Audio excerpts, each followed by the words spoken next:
ఈరోజు మనము 4th క్లాస్లోని 4th lesson పరివర్తన అనే పాఠ్యభాగం గురించి తెలుసుకుందాం. పరివర్తన అనే పాఠ్యభాగాన్ని వెంకట పార్వతీశ కవులు రచించారు. బాలాంత్రపు వెంకటరావు, ఓలేటి పార్వతీశం అనేవారు వెంకట పార్వతీశ కవులుగా జంట కవులుగా చెప్పుకోబడతారు.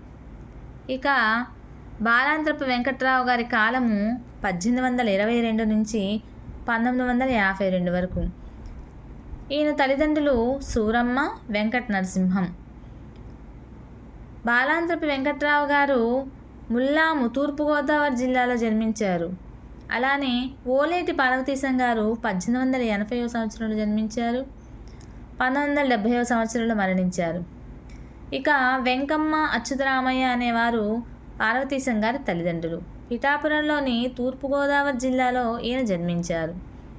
పాత్రలోకి వెళ్తే రాము కాకి, తేనెటీగ, చీమ మొదలైనటువన్నీ కూడాను ఈ పాఠ్యభాగముల యొక్క పాత్రలు.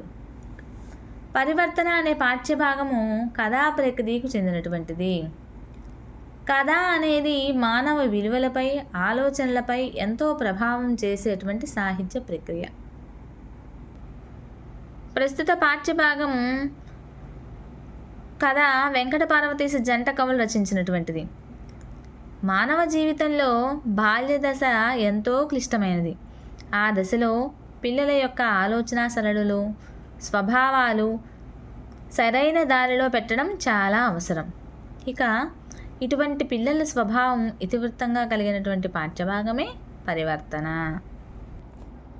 ఇక కథాంశం. రాము అనే అబ్బాయికి విశాలమైన గదులున్న ఇంట్లో చదువుకోవడానికి అన్ని సౌకర్యాలు ఉన్నాయి.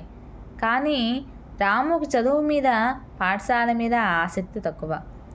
ఒకరోజు బడికి వెళ్లకుండా మార్గం మధ్యలో ఉన్న మామిడి తోటలోకి వెళ్ళి అక్కడ ఉన్నటువంటి వాటితో ఆడుకుందాం అనుకున్నాడు.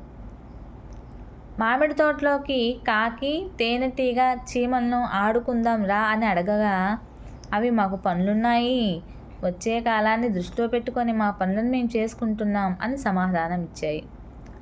ఆ మాటలు రాములో పరివర్తన మొదలై అందరూ పాఠశాలకు వెళ్ళి చదువుకుంటూ ఆడుకుంటూ ఉన్నారు.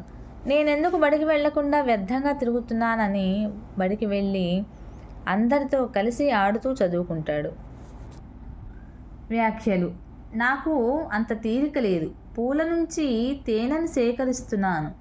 పూలు తొందరగా వాడిపోతాయి. నాకు చాలా పని ఉంది అన్నది తేనెటీగ. రానున్నది వానాకాలం, అసలే నాకు గూడు లేదు. నాకు అంత తీరిక లేదు. పూల నుంచి తేనెను సేకరిస్తున్నాను. పూలు తొందరగా వాడిపోతాయి. నాకు చాలా పనుంది అన్నది తేనెటీగ. రానున్నది వానాకాలం, అసలే నాకు గూడు లేదు.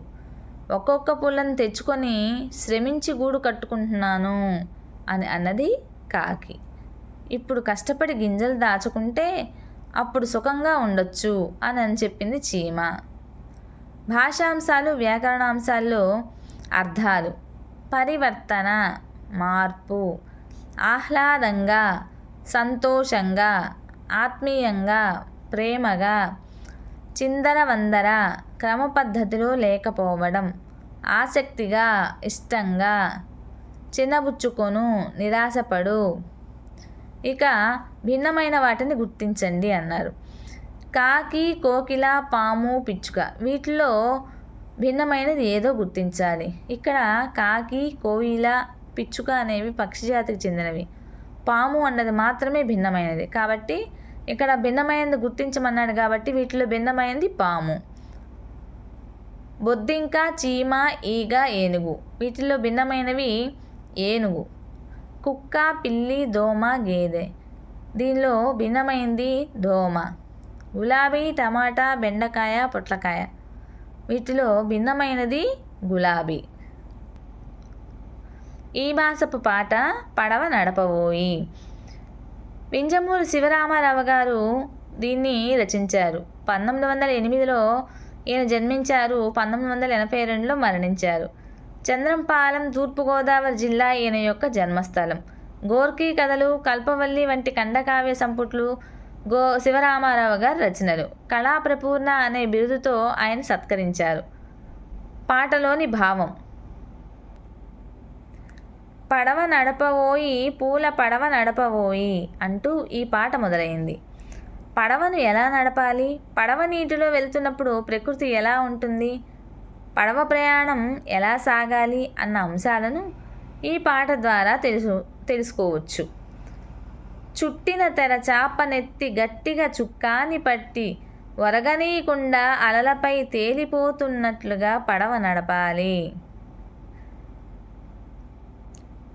మిన్ను మన్నుని కలిపినట్లుగా ఉన్న దిక్కుల వైపు ఊరు ఏరు దాటి 4 కడలను దాటి చీకు చింతలేని వింత లోకానికి చేరును అని పడవ గురించి పాట ద్వారా వివరించినటువంటి వ్యక్తి శివరామారావు గారు.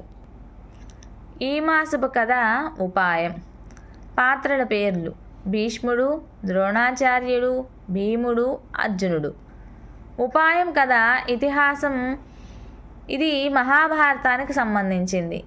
పూర్వం భరతవంశానికి చెందినటువంటి రాకుమారులంతా బంతాట ఆడుకుంటున్నారు.